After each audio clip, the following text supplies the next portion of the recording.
What's up, guys? Welcome back. Glad you're here. On today's episode, we're going to be looking at the newest deck by Mr. Daniel Schnieder and the Black Roses Playing Card Company. What deck is that? I wonder. That's right, we're going to be looking at the new V3 Red Roses in the Black Roses collection. That's right, so buckle in your seatbelts, because we're going there. Let's go!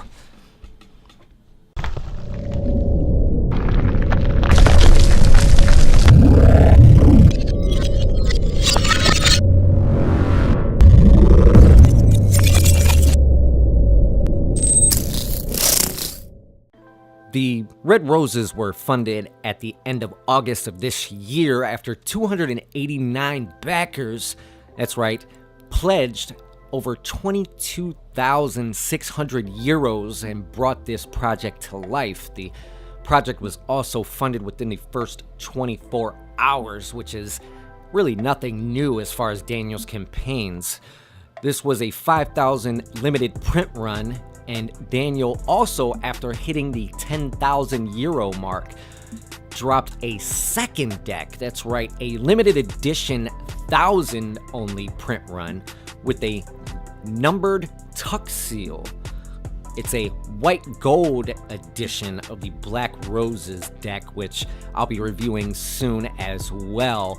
I'll leave a picture up here, you guys can check that out.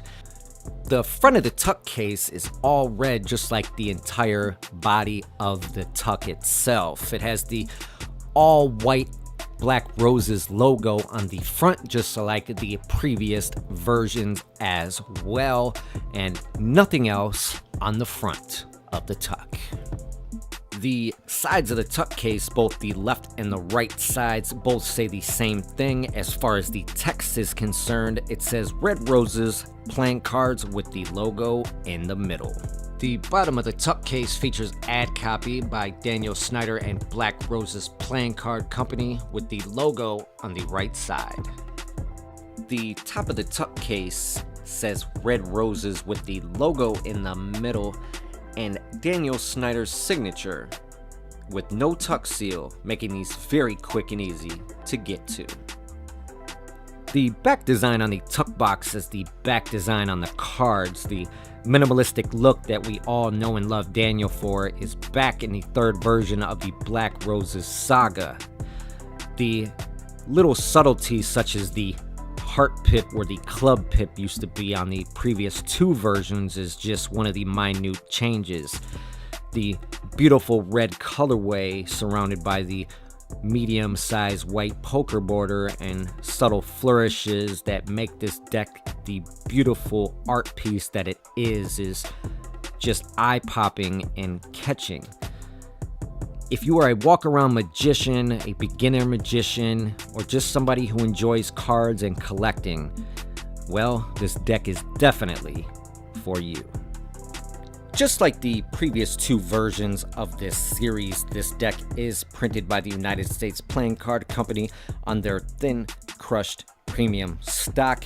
It does have a traditional cut as well as an air cushion emboss. Alright, so with this deck, you're going to receive 4 extra cards other than the 52 pasteboards you're used to seeing or getting. The first one is going to be the duplicate 2 of diamonds, which we're used to seeing within this collection. The next card is going to be a double backer, which is pretty much a standard nowadays in a lot of the playing card decks that we see. And the last 2 cards you're going to receive are the iconic duplicate and original jokers, which are always in the Black Roses collection. Daniel always makes the petals of the roses the color of the deck. Now, with this deck, you're going to receive what looks like to be very standard pips and indices, but I assure you, these are not at the least bit. These are actually Daniel Schnieder's personal created pips and indices if you look just a little bit closer. Daniel did this because, one, he wanted people to start using his pips and indices eventually, and he was tired of following in suit, literally. So, as far as the court cards are concerned, there are some new and returning faces joining the deck, like new Kickstarter backers such as the King of Spades and the Jack of Clubs. The King of Clubs and the Queen of Diamonds are standard, while the Queen of Hearts makes her return, just like the Jack of Diamonds, which is Chris Orbit Brown of the Orbit deck. The Queen of Spades returns, just like the beautiful Queen of Clubs, holding the Black Rose as always. The King of Hearts is Farid the Magician, which is Daniel's favorite magician. That's right, Mr. Dysfunctional Reviews is the Jack of Hearts. Thank you, Daniel. And finishing it all off as the King of Diamonds, as always, is Daniel Schnieder. The aces in this deck are also your standard aces, as always, until you get to the beautiful and yet iconic Ace of Spades. The Ace of Spades from the previous decks is the same here, showing off the enlarged spade pip with the black rose underneath. This time saying Red Rose's playing cards in 1902, which means Daniel's birthday, which is February 19th, and the Two of Diamonds, and if you know the mnemonic stack, that's the 19th position. Alright, so what are my final thoughts on this deck of cards? I give it a 5 out of 5. I mean, other than the, vivid and, guaranteed reasons why, like I'm in the deck is red, things like that. It's just an overall great deck of cards, and yeah.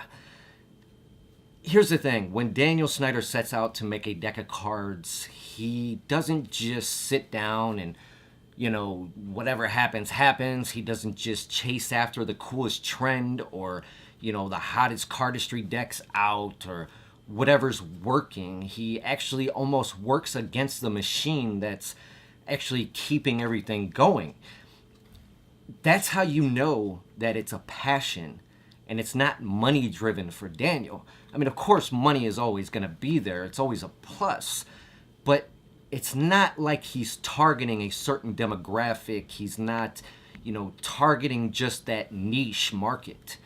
Like I said, he's always pushing the envelope and, thinking outside the box, literally, and inside the box for that matter. And I can really appreciate it.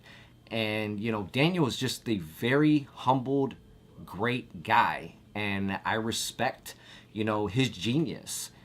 And yeah, so that in itself says a lot and means a lot. If you're not familiar with Daniel's work, he, released the V2 Immergrüns, which I reviewed on the channel. He released the Innocence deck, which I also reviewed. He just did the most recent Forest deck, which helps out One Tree Planted, and that was in collaboration, of course, with the Orbit deck. Speaking of the Orbits, he also did the V5s and the V6s, which just released as well. And, he did these. He's been a busy guy. And please be on the lookout as well. At the beginning of next year, the Polyanthus deck will be releasing as well, which I am also honored to be in that deck again as the Jack of Hearts as well. Thank you very much, Daniel. I appreciate that. So yeah, I definitely highly recommend you guys go check these out. They are available on pre-order. I will leave all the links below so you guys can go get yours now if you did not get a chance to pick them up during the Kickstarter campaign. Like I said, there are still some limited edition white gold decks available as well. Not a lot, like I said, very few, under 200 left. So yeah, I highly recommend you go get those while they last. So yeah, I mean, that's pretty much all I can say about this deck. So I do want to thank Daniel Schnieder for sending out this deck, allowing me to do this review for you. And if you enjoyed it, please consider hitting that like button, subscribe if you haven't already, and I will see you beautiful people next time.